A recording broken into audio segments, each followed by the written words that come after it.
Hello everyone, this is Paul Volker, and I'm going to show you how to print answer sheets or bubble sheets for your eDoctrina assessment. First thing you want to do is go to eDoctrina.org, which is where I'm at, and then click on the login button. From here, you're going to pick your district, and for mine for today, I'm going to use a sample account. So my district is Super User Training District, but yours would be your district name. And then you'll have a pull down of other districts or other buildings or schools.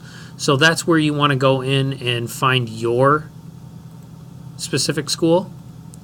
And then your login name. Mine for today is going to be Popeye because I'm working with Popeye School.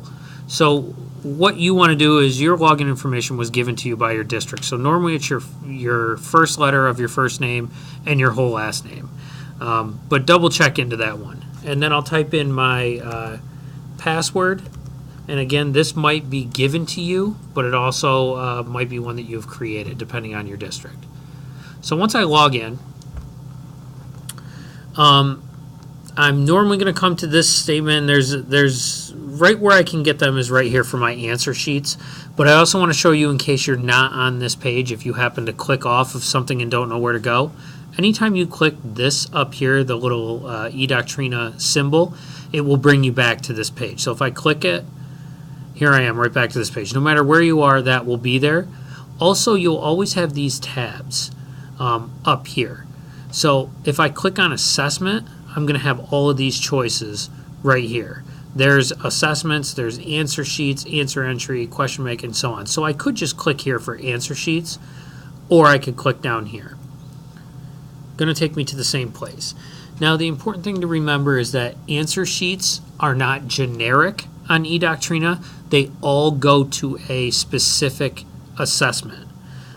So when you print these answer sheets off, it's always a good thing to look at the number, the assessment number on the answer sheet, and make sure it matches the assessment number on your test, which is located at the bottom of the test. So I'll click, I'm going to clear my selection, and I'm going to do Math 2. I'll select everyone there, select all students, and in here, if I didn't want to do that, I could select individual kids if I was only testing 3 of them, or I could just click select all to get all of them. Now, the test bank is the most important part when you're selecting your assessment sheets because you might not see your assessment. If you've created this specific for yourself, your classroom, or just your grade level, your test bank is going to be the name of your district here.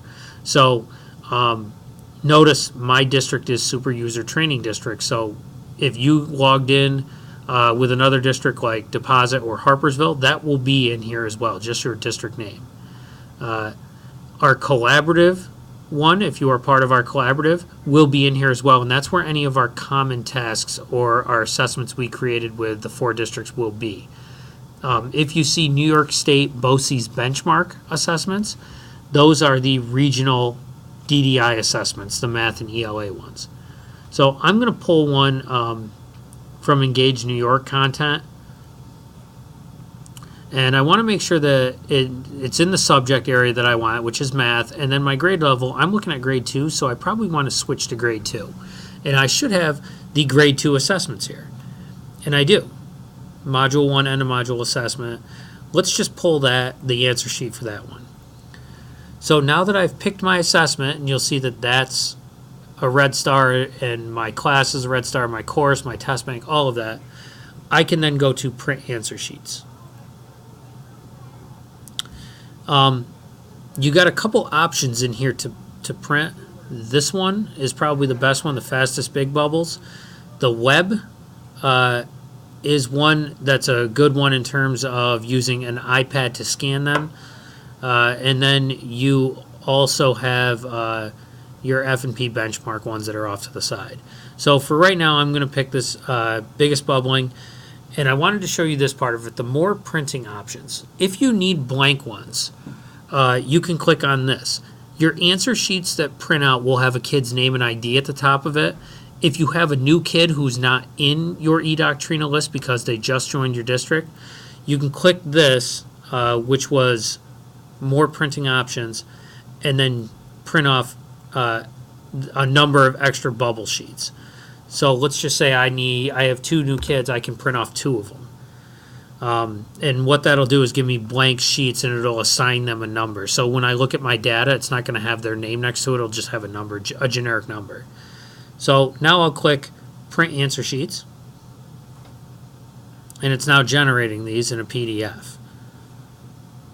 So what I can do from here is I can print these answer sheets.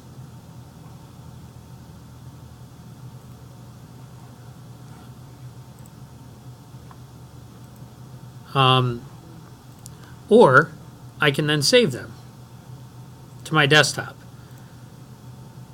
for later use, or so I can print them at a later time, or so I can send them out to a printer to attach as a PDF. And you'll see that it is Adobe Acrobat document, so it's going to come in as a PDF. You will not need these if you're assessing online, but also keep in mind that there are different types of Scantrons that you can use, or bubble sheets that you can use. These tend to be the best ones just because they're big enough for students to bubble in with. So that is printing answer sheets out of eDoctrina.